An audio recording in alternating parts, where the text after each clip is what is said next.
I am back, and we are talking about, first of all, day two of what, right? That's probably what you're wondering. Hi, I'm Samela, and I am a entrepreneur. I'm a teacher. I am a Kingdom Trust Fund baby. I'm an heir of the Most High. And this is day two of becoming aligned with kingdom intelligence. And I've committed to doing 28 days of awakening because oftentimes we live on autopilot and we just don't even realize it. We do not realize that we are living a full life on autopilot. And so I'm hoping that going live for 28 days, really 28 days in February, but 20 days Monday through Friday. And I just want to talk about the topic of yesterday. We spent some time talking about owning your moment and why it's so important. And that was such a word for me, but then it was like a word for like two other things that I touched yesterday. And I had to sit with that. God was dealing with my spirit. So everything that I have decided to come on and talk about is conversations that God and I have been already talking about all 2025. So it's not stuff that I just kind of like came up off my, like off the dome with, more than it's refined conversations.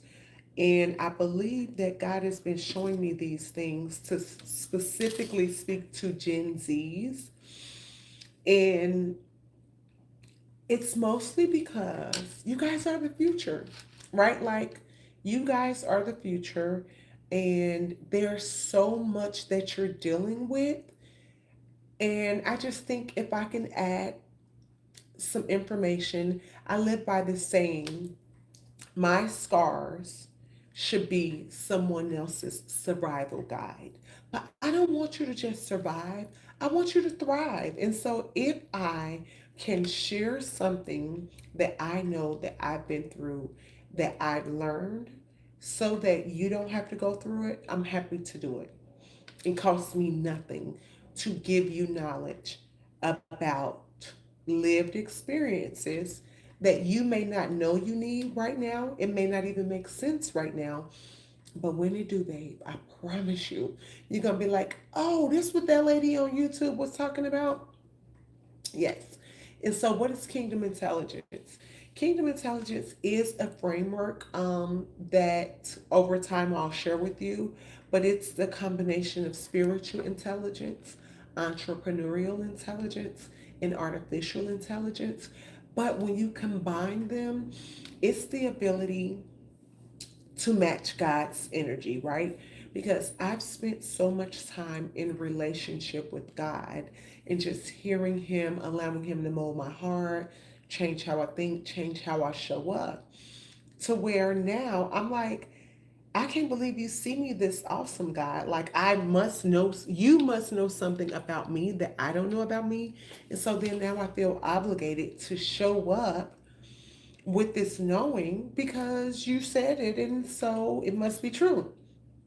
And essentially, I want to help others unlock that same level of energy, but it starts with the relationship. And so I've combed through my thoughts and came up with these topics for the next. So today is day um, two of 20, which means we have 18 more days after today. I've combed through my thoughts, and the topics that I'm going to be sharing over the next 18 days is literally things that if I would have known 7 years ago, 10 years ago, 3 years ago, I can guarantee you that my life would have been different. I can guarantee you that I would have been able to move more strategically. So today's topic is capacity without character. And we're going to talk about why it's, you know, important for Gen Zs. We're going to talk about why it's important. to millennials, really, because I'm a millennial. And we're going to talk about how to think about the divine order of development. But let me just break down what that looks like. We all know that we live in a culture that rewards visibility before information. Kind of like you going, being loud and proud and elevated in the general public, but you really don't know what you're talking about. And it happens. It's not like anything I share and talk about is not from a place of shame more than it is helping people see the strategy behind it, right? So we try to be on the main stage without putting in the reps that's required to be on the main stage. The other day, I was interviewing for this like award event for entrepreneurs, and he asked me, he said, Samela, if you can go back to your younger self, knowing all that you know now, have lived all the things that you've done now, what would you tell her? And I would tell her, I told him this, I would tell her that you can have any life that you want. You do not need permission to be great. But in order to have that life, you must be willing to do, you must be willing to become the person who could sustain that life, who can create that life, who can steward that life. And you must be willing to do the things that's required to access it in order to have it. And so my unofficial mentor, Myron Golden, teaches this: be, do, have. Be is you actually have to become the person, right? So let's give an example. Samela wants to be a wife because I'm not married yet. So, hubby, where you at? Anyway, so because Samela wants to be a wife, I have to think about, right, visualization of what does it look like? What type of husband do I want, right? And when I visualize this husband, and I'm like, oh, he got to do this, he got to do this, he got to look like this. I would love him for be able to have these type of character traits. I then have to be willing to be the wife that attracts that type of husband. So I have to become her. If I'm not, even if I'm in the process of, I can master it. I have to become the wife, but then I have to do the things that that type of husband requires, requests, desires, things of that sort to have that type of husband. We could say it in another way: a job. You want a job that pays you 100K a year. Okay. So you must be willing to get the skills, sets, identity, um, network that even gets you the opportunity. And then you must be willing to do the work and show up and own your moment so that when a role that is paying 100K comes up, you are first top of mind or on their radar because you became the person who could do the thing. You've done the work. And so now they're like, come, hey, I would love to interview for this opportunity, right? So you get what I'm saying? So now let's get back to capacity without character, especially as it relates to Gen Zs. I know that you guys are, you're the first to live in this like digital first world. You guys are seeing things that we as millennials never had to deal with, right? You guys have like so much at your fingertips, but it's so loud, it's so fast, and it can literally have you wondering, can I do this? Who am I? What is going on, right? Your parents come from trauma. They were taught how to hustle. They were literally just trying to survive on grind mode. And it's just like this traditional routine. Whereas you guys are seeing you can make money from turning on your camera like this. And so your parents might not automatically get that. Your parents might not automatically understand how to do that. You may want to be a creative and go freelance and travel the world and paint for a living different shorelines, for example. But the people in your life might not be able to understand those type of things because that's not the generation that they came from, right? So you guys are faced with a unique challenge because you've seen the brokenness of us, aunts, uncles, parents, grandparents. You've seen all of the things of the old world while realizing you are responsible for building the new world. And so that is intimidating in its own right. You guys are watching AI eat the world, and AI is not the Antichrist. AI is your friend if you use it wisely, but using it wisely comes with being in a relationship with God. So that's that. And with AI, though, there is this level of vulnerability that comes from counterfeit everything. Counterfeit, the people who talk the loudest are not the most powerful. Just because they have 100,000 followers, that does not mean that they come with substance. And so there's this push and take and ebb and flow that you guys have to handle, because if you grow too fast, move too fast, you can crumble under pressure because you did not become the person who could sustain that type of weight, that type of fame, that type of income, right? And then this is where it the has-beens come up, right? Like the, oh, I did that once. Like, you can get it, but can you keep it? And so I just want to talk about why that matters. The divine order that we should strive for is identity. And your identity is not rooted in what the world say you are. Your identity actually oftentimes is not rooted in who you say you are, because we have to come up against what my unofficial mentor Myron Golden says is the lie identity, right?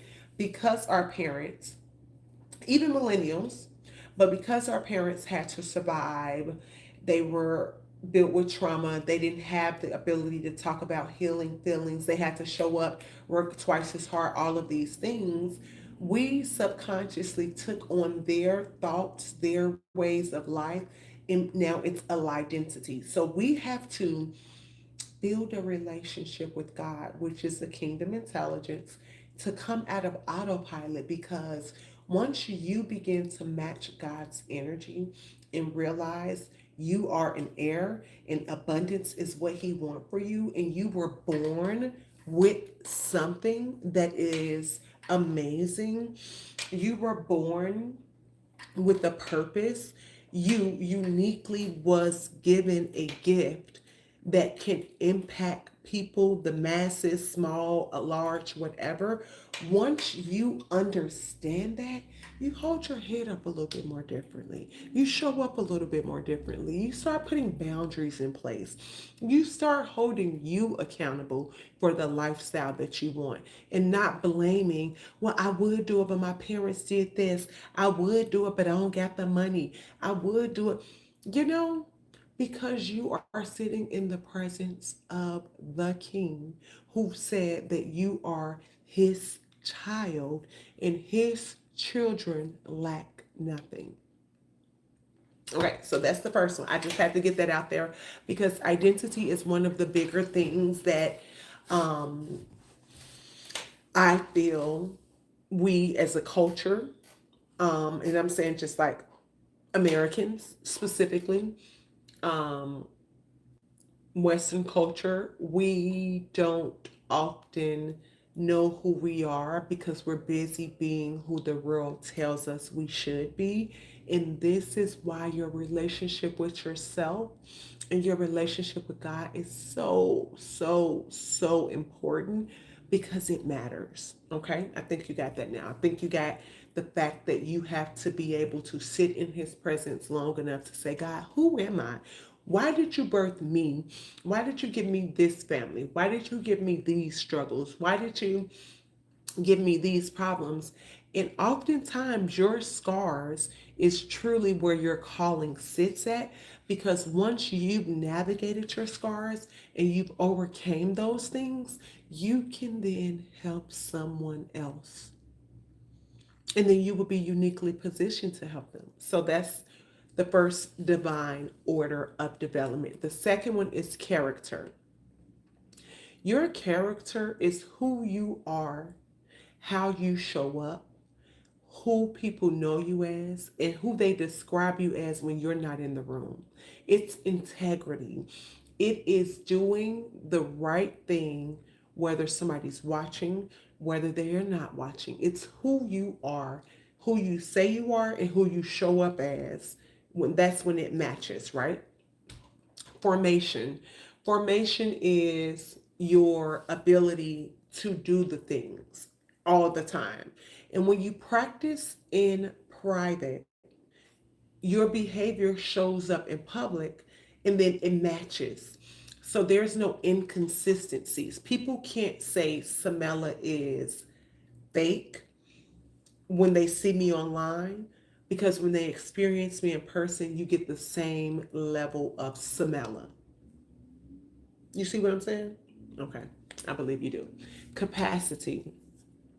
As you begin to stretch yourself and become the person and see yourself in God's light and realize that you are heir and realize that you were born for this and realize that God doesn't call the qualified, he qualifies the called. Once you begin to do that and your character begins to form and begin to improve and you show up as this new improved person, your capacity begins to stretch, and now you can do more, and suddenly you know more, and suddenly people want to be around you, and suddenly you can carry these things. I was just telling my younger cousin how I'm touching so many things right now at this moment. And I'm like, God gave me the capacity for this, because if someone would have told me that I would be doing multiple things like I'm doing right now, I would probably feel overwhelmed just hearing them talk about it, honestly. But I think that when He calls you, He prepares you. And so the divine order of development, we got identity, we got character, we got formation, we have capacity, and then calling. God reveals your calling. First of all, you're not going to get access to your calling if you don't have a relationship with God, because God designed your calling, and you are not designed to carry it alone. And so when you are in relationship with God, he shows you what he called you to, hence me saying you absolutely have to seek relationship with God to access your calling, because you guys are co-creating it. You guys are doing it together. And he designed you with a purpose to do the thing according to his perfect will. So, now that you understand your calling and you become the person who can actually steward it, carry it, show up in it, be it, speak it, represent it, hold your head up high knowing that God called me to it, you then have influence. And that's when it's safe for you to be able to show up online. That's when you realize your voice is resonating, because you are now the person who you say you are. You're doing the things you say you do. You're not teaching from information or theory. You're teaching from practicality. You are actually practicing the things that you are teaching. And people can tell if you are just reading the same thing online that everybody else has read and you begin to sound like a robot. And while I'm here, as we talk about robots, the one reason why people are so scared of AI, the one reason why people are so scared of AI is because they live life on autopilot. And when you live life on autopilot, that's redundancies, that's same thing, predictability. And anything that is predictable, you're correct. AI can do it. You're 1,000% correct. AI can do anything that you are doing on repeat. And so this is why it's so important. This is why I felt called to do 28 days of awakening, because we need to wake up off autopilot. The sooner we wake up off autopilot and start unlocking our kingdom intelligence, the sooner we will not be concerned about AI, because the Holy AI cannot do what the Holy Spirit called you to do.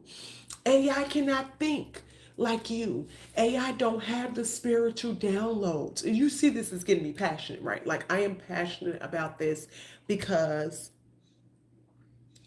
when we live on autopilot and only do what everybody else doing the same way, showing up the same way, AI can replace you. It's crazy, it's sad, but when you start getting in relationship with God, in your calling, expanding yourself, becoming capacity, stretching your capacity, learning more, doing more, showing up more, being hungry for more, and almost being on like the scavenger hunt. God, where do you want me to go today? What are we learning this year? Who am I going to become this season? What are you calling me to now? Versus saying, I don't feel like it because I just want to be comfortable and I want to be able to go to work, come home, go to sleep, wake up, go to work, come home, go to sleep, wake up, go home, come home, go to sleep. Like, you can do that. But those are the people who are concerned about AI, because some of the people, I should say, because autopilot, Holy Spirit is the almighty power. I can do what I can do because God downloads thoughts in my head, and this is biblically sound. You can go and look it up. God gives the ability to create wealth. God gives the ability to know things, to for his people to seek out new ways of doing things. God gives that power. So AI can learn how to do the things and it can help your life become better, but AI cannot intervene the Holy Spirit. AI cannot replicate what the Holy Spirit has for you. Hence why you have to get out of autopilot, babe. I think you understand. Okay, so you fixed your identity. You know who you are in God. You know who you are in yourself. You're not waiting on the world to affirm you. You start showing up and having the character on, off, around people, by yourself. God judges your character, your heart, your posture, right? Now you in formation, you're showing up as this person regardless of where you go, and you're doing what God tells you to do, and you're moving in alignment. Now you start stretching and you're learning more. And you're like, oh my goodness, I didn't even know I could do this. I didn't even know I had this in me, because your capacity is stretching, right? And now you're co-creating with God, and now he can trust you to give you your calling and say, I want you to go dominate in that part of the world, in that industry, doing that thing for those specific people. And you're like, oh my goodness, God, this is more than what I asked for. I didn't even know I knew how to do this. And now people are coming to you. You have this influence, and people are like, oh my goodness, tell me more. What else do you have going on, Samela? What else are you over there building? Can you help us do this? Can you join us here? Can you come speak on our stage? Can I pay you to do this? Right? And then impact. The impact part, I didn't even know I cared about impact, honestly. I had no idea that that was something that was important to me. But if you are only doing things that affect you, you're not living in your calling, because God always uses his children to serve his children, which also gives you the ability to start a business. It gives you the ability to lead a movement, to have impact, to have influence. Because if you can't speak to people how about whatever it is, right? Whatever it is, you can't have influence, because what are you influencing them over? So, impact is something that, from identity to impact, is why you must care about having character over capacity. Because if you get what you're asking for too soon, you will not be able to sustain it, because you have not become the person who can sustain that.